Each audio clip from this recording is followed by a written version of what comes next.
Good evening, everyone.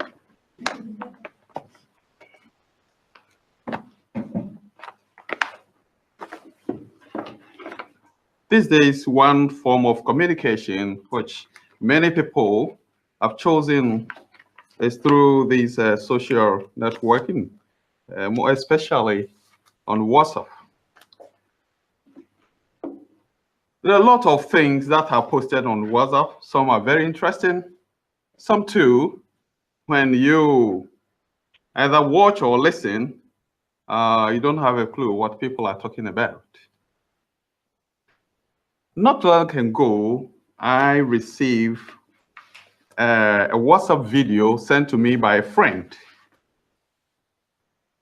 And I think I sent some of the this video to some of the members here and other friends because I found that video very educative and also interesting. In the video, we saw a gentleman and his two daughters in the shop. I don't know what actually happened before that, but in the video, all we saw is this man trying to teach his 5-year-old daughter, or even less than between 4 and 5 years, how to say sorry and apologize to the big sister whom she has offended. But the child refuses to apologize to the sister. And the man tried and took all his time for trying to, tell this child why he should apologize to the big sister. And this little child said, no, I'm not going to apologize because it was an accident. And the dad said, yeah, I know it's an accident, but it's still no need to apologize to your sister. In fact, the man tried, but this child was adamant. He's refusing to apologize to the sister. To the extent that some of the shoppers, those around, were even annoyed that the man is taking a lot of time for this little child. And some started saying that, why not beat her, smack her, pull her hair? Maybe she will do that. But the dad just looked at these, intruders and did not mind what they were saying, but took his time to advise this little kid to say sorry to the big sister. And he finally won because the child finally agreed to say sorry to the sister. Now, something else happened after that, but I don't want us to go to what happened. I sent the video to some of you, so some of you are aware of what I'm talking about. My interest here is how the dad took his time to teach this little child, about 5-year-old daughter, how to say sorry and apologize to the big sister. The patience the dad had to teach this child is what interests me. In fact, when I got the video, I watched it with my family. And the point I wanted to carry across to my boys is that it is important to say sorry to when you offend somebody. It's a little word, sorry, but it's very, very, very difficult. When you think that I'm right, I don't need to say sorry. The dad had patience for this child until the child accepted to say sorry to the big sister. Why it is tonight? Who are all parents here? If you're a parent, raise your hand. Yeah. And if you are not, you will be one day. And I'm going to talk about parental responsibilities and what God has given us as parents, okay, to do for our children. Raising up children the way you want them to be is not an easy task. God is aware of the difficulties sometimes faced by parents, but He still wants us to keep up this challenge and do all we can for our children. In fact, it becomes more difficult and stressful if this responsibility is shouldered by only a single parent. It is not God's intention that only one parent bring up child or children. There was a studies done in America by one professor called Dr. Paul Amato, who was a professor of family sociology and demography at Pennsylvania State University. And this study shows that children who grow up with both biological parents in the same household are less likely to experience variety of cognitive, emotional, and social problems as compared to children raised by a single parent. Now, there may be a situation that you can't help it. Single parenting have to go on. For instance, if there is a death of a parent, okay, or if there is a divorce, or if the child is born to a father who is not responsible, or a mother who is not concerned about the child that he's giving birth to. It's go to only one person taking care of this child. Now, in 1960s, nearly about 90% of babies that were born in America born to couples that are married. But today, as we speak, about 40% are born to women who are either single or living with non-married partners. That is America. I know if we come to Britain, the same will go on. So there's no doubt that single parenting has come to stay, and we need to see it that way. That means many women or some dads are going to be responsible and shoulder all these responsibility by themselves to care for their children. Parenting is a hard work. And I do respect parents who are able to raise their children to become men and women of God. I do respect them because it's a hard work. To be a good and a caring parent is not only to put food on the table for your children or to buy expensive clothes or expensive things for them. Now, putting food on the table or buying all these expensive things are the least every parent can do. But the important thing is, if you provide all these things and you don't provide them with God, Jesus says something, for what does it profit a man to gain the whole world and loses his soul? For what can a man give in return of his soul? Mark chapter 8, verse 36, 37. Again, Jesus said, one's life does not consist in the abundance of his possessions. Meaning, putting these two passages together, it appears Jesus is more concerned about the person's soul rather than the material needs we provide to them as a parent. It doesn't mean or doesn't suggest that parents should not provide material needs for their children. But what it does mean is that providing the physical needs is as important as thinking about their souls. I'm speaking to Christians here. So you have to understand me from that point of view. We do all our best to care for our children, but if we deny them by telling them about God, we do them harm because their souls is so much important. To God is important. Giving birth to a child comes with a responsibility. Yes. The difference between a non-believing parent and a Christian parent is that the Christian parent does not only provide for their physical needs, but also ensure their children go closer to God. We have to go extra mile because we have a God-given responsibilities in addition to providing physical needs for our kids.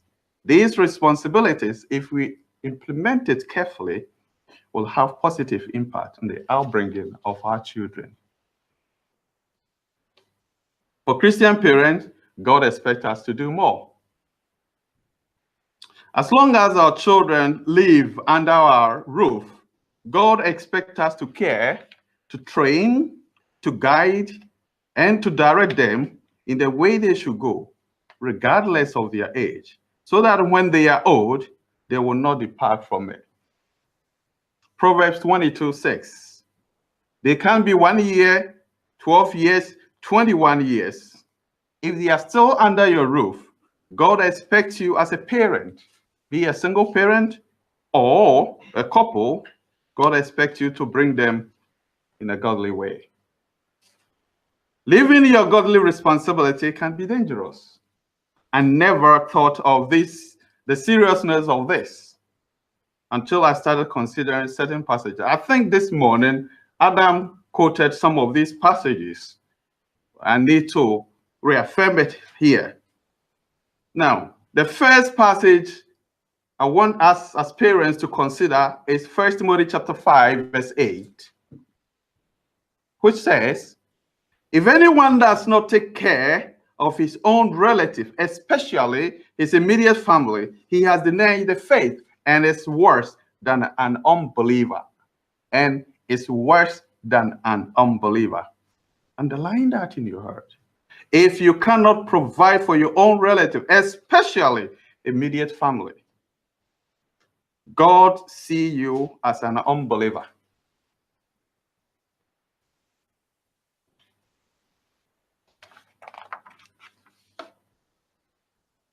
Passage number 2, I want us to consider same, and this was also told by Adam this morning, 1 Timothy chapter 3, verse 5.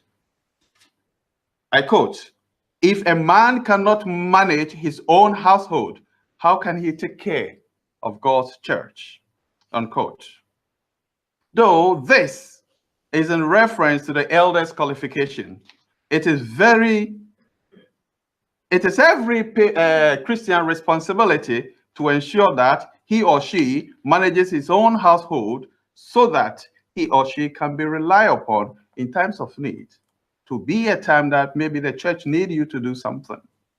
Okay, to lead God's church, you need to be a responsible parent that you can control your own children. So here is not only the duty of the elders, because a person must have these qualifications before he can be appointed as an elder. So every Christian, whether a man or a woman, you need to be able to control your children so that you can lead God's church. Quotation number 3, and I'm paraphrasing this from Hebrews chapter 12, verse 8, where the writer says, and I quote, paraphrasing, children without parental discipline or training becomes illegitimate children and not sons. Hebrews 12, 8. So that means if children do not have parental guidance or parental discipline in the sight of God, these children become illegitimate children and not sons. It is parents' responsibility to legitimize their own children in the sight of God by disciplining or training them. I'll give you examples of some, parents in the past who try to ensure that their children go closer to God. And these are examples for us. The first parents I'll talk about is Hannah and Elkanah. Now, Hannah promised to give her son to God even before the child was born. Maybe you know the story. You can read from 1 Samuel chapter 1, verse 10 to 11. She actually fulfilled this promise when the child was born and reached a toddler stage.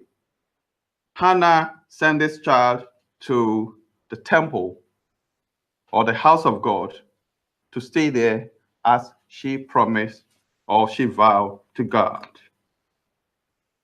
We know that Samuel later became one of the greatest judges in Israel because of the good foundation his parents laid, especially the input from her mother. The second parents we talk about is Mary and Joseph. This is something every child will know. They sent their son to the temple and dedicated him to the Lord when the son was a baby. And the child became so attached to God to the extent that at age 12, when he was locked for 3 days, he was found in a temple sitting among God's people. Luke chapter 2, verse 22. And this child later became the savior of the world. Maybe you will argue that, well, Jesus was God, so this is nothing serious. What you have to understand that Jesus, being a deity, God, was also fully human. So the parents did their bit to train Jesus when he was a child and try to always send him to the church or the temple at that time. So Jesus, when he was growing, was always closer to God. And this is because of what his parents did. And the last parents we talk about is actually Lois and Eunice, who is a mother and a grandmother, who taught Timothy about God. 2 Timothy chapter 1, verse 5. Their training helped and prepared Timothy for the ministry of God, even before Paul adopted him. He later became one of the greatest evangelists in the first century period. And if you read the letters that Paul wrote to him, 1st and 2nd Timothy, you can see the job that Timothy did. And this is because the mother and grandmother trained him, taught him about God. And that helped him to become a renowned preacher or evangelist. What are we to do as parents? What are we to do? First, talk about parental control. Why is parental control necessary? As far as some of our household gadgets are concerned, we have a lot of gadgets like a television set, computers and mobile phones that we use. Some of them have this kind of parental control, which parents use to control their children. Why is that important? Now, those who made these gadgets saw the need to control the children from what they see or watch, hear, or download, because they don't want these children to be influenced with these harmful things that we see on our internet, on our TVs, and what we hear on the radio. So they just put this in some of these gadgets so that you as a parent will use it to control your children from these harmful things that are not meant for their consumption. But how many of us uses that? How many of us as parents even bother? Some of us have young children who have televisions in their rooms. Do you know what they watch? They have their own computers, laptops. Do you know which sites they go? Do you know who they communicate with? Today, this social media, they have their own mobile phone.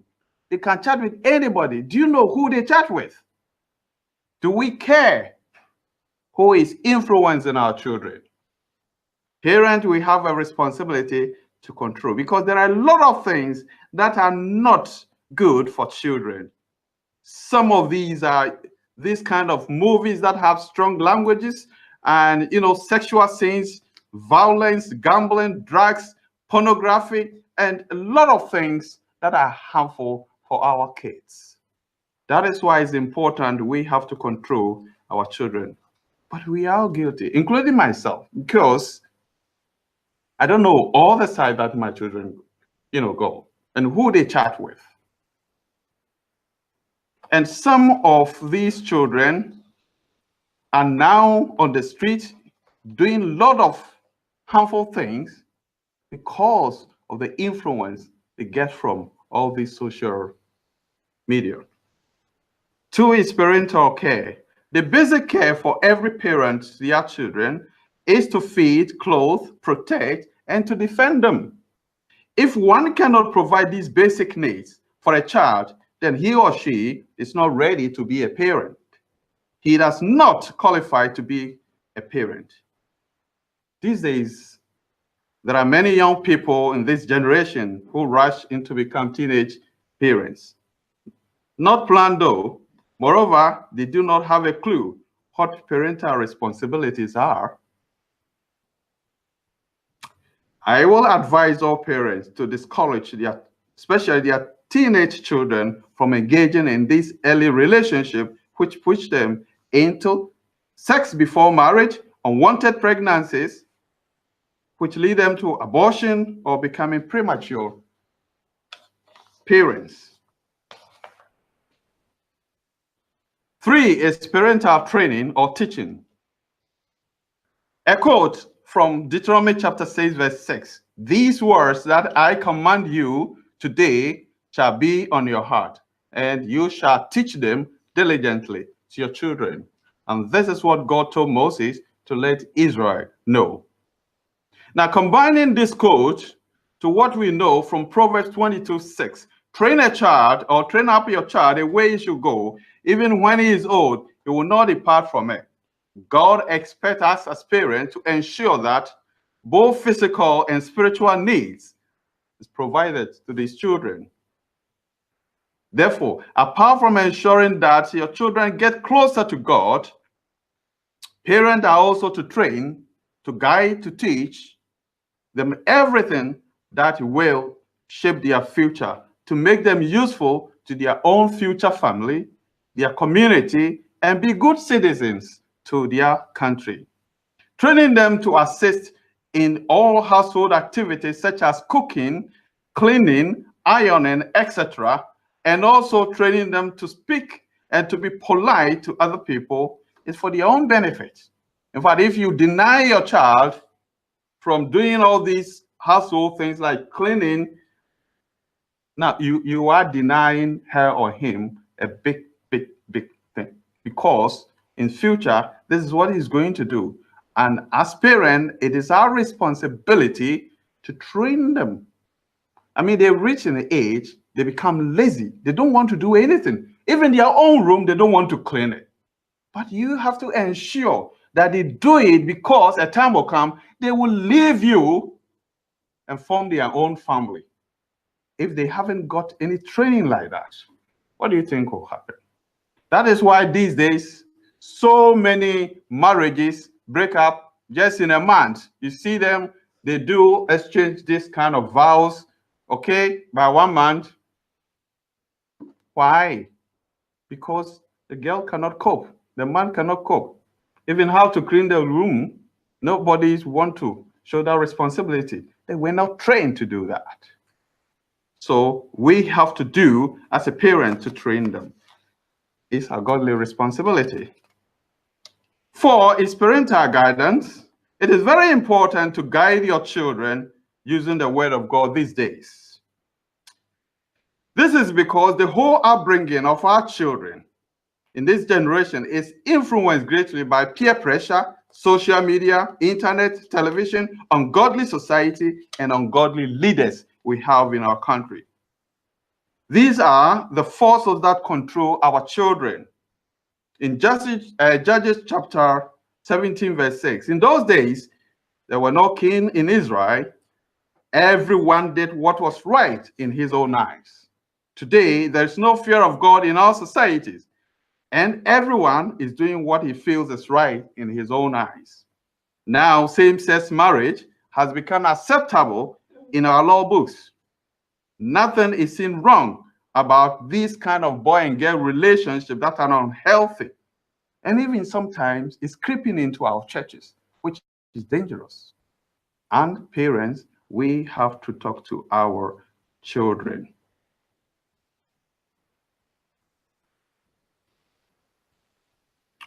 If we don't teach them, if we don't guide them, if you don't, control them. If you don't guide them what to wear, these forces are going to teach them what to wear. And you see your girl coming with these mini skirts that exposes the whole body. And as a Christian parent, I don't think you want to see this. Because that is what he sees on the internet. That is what he sees on the television. But you have to guide. If you don't guide them with your friends, they will choose the friends for them. And these friends are going to control them. They will show them how to smoke, they show them how to drink, they will show them how to chase boys and girls. And as a Christian parent, would you be happy if your children go this direction? Guide them when it comes to relationships. This is very important. When they get to the age of adolescence, they naturally become handsome young men and beautiful young ladies. Like blossom flower and insect, they become attractive to one another. But they are too young and immature to handle the consequences resulting from these relationships. Therefore, they need parental counsel and guidance. My humble advice to all Christian parents is that if these are young and are in school, do not encourage this relationship, as it predisposes them to sex before marriage and sometimes heartbreaking if it doesn't go well for them. Apart from this, it also have negative impact on their education. Some can even drop out from school because of relationships. Please, parents, guide your children and discourage them from these relationships until they are ready to take full responsibility for themselves, complete the education, have jobs, and if possible, they have their own house. For you, encourage these things. Parents, let me remind you that things are falling apart in our generation. There is no more godly society, no good morals, and there's no hope for our teenagers and young adults today. The only hope they have is the church. The church is the only hope. It is here that we can guide, teach, and protect them. But if we also compromise our values, there wouldn't be any future for the lost church. So, teachers, preachers, it is our duty to teach, guide, and to protect our young folks so that they will not be succumbed by the pressure that is going on in the world. Guide them to choose Christ when the time comes. The best gifts you can give to your child is not the latest iPhone, a computer, or a car, but Christ, who can provide them with everlasting life. Bear in mind that the true religion and the gospel of our Lord Jesus Christ is not attractive in this generation. It's not attractive to them. Even our own children, the gospel is not attractive to them. Therefore, Christian parents have responsibility to make the gospel attractive to their own children. Do not assume because they are young and attend church or meetings with you, this will continue forever. It will come to time that they'll reach certain age, they will not follow you.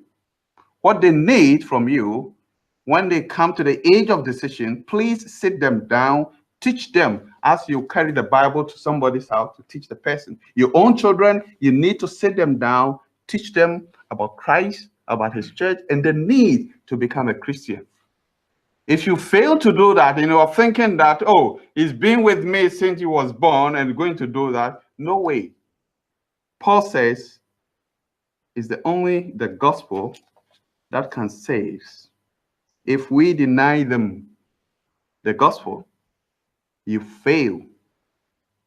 They cannot continue to be Christians. So it is our responsibility as parents to give them the gospel. Paul says the gospel is the power of God for salvation to everyone who believes. Romans chapter 1, verse 16. It is only the gospel that ushers one into Christ. Therefore, if we neglect our duty, we are putting their souls in danger. Not every parent can win. Some children may choose their own way and ignore parental counsel. That is true. It is easier for parents to meet resistance from their children as they try even to teach them about Christ. That can also happen.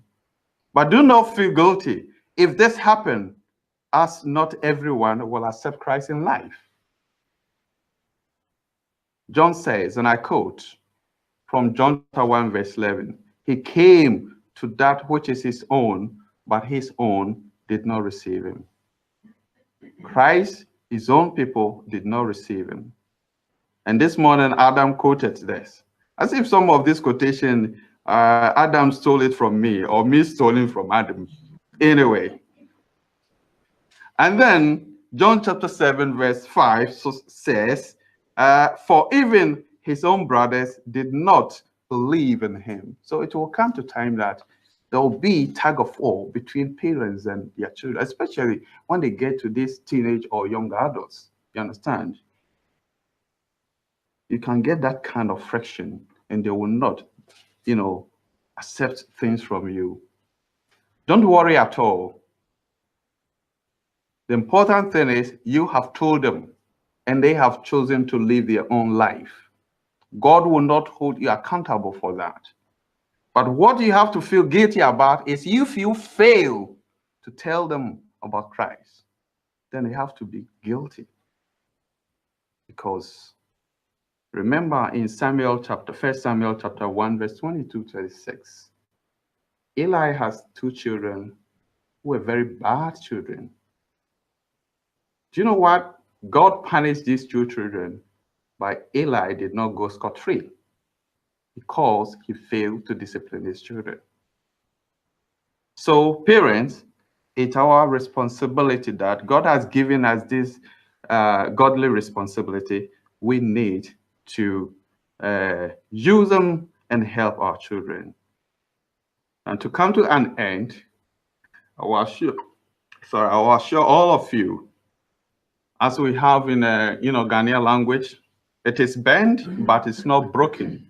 We can still straighten them. So if you have or you live with your children and they have not become Christians, it is important that you start advertising Christ to them. Please don't delay, because a time will come they will not heed to the word. And as we learned this morning when we're studying the church is so important to us. Why not our own children?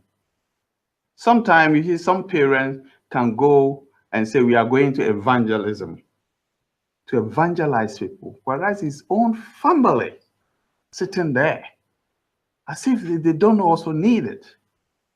Charity begins at home.